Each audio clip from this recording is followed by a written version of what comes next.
Good beer is easy to find in Maine. According to the Maine Brewers Guild, there are now 93 breweries in the state. A lot of small breweries, a lot of people, creating these very specialized niche products, and people are really turning out for them, and it's amazing. Matt Delamater has learned more than he could ever imagine about beer in Maine.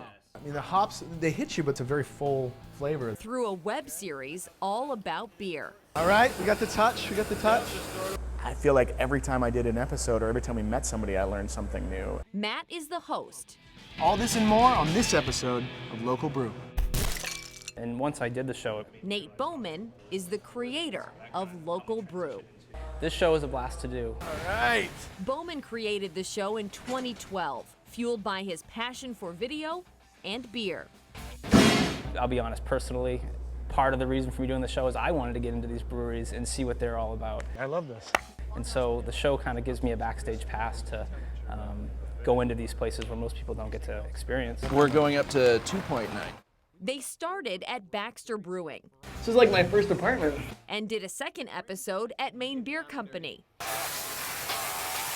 Their show now has tens of thousands of views online, but because they make it on their own time, they average about one episode a year.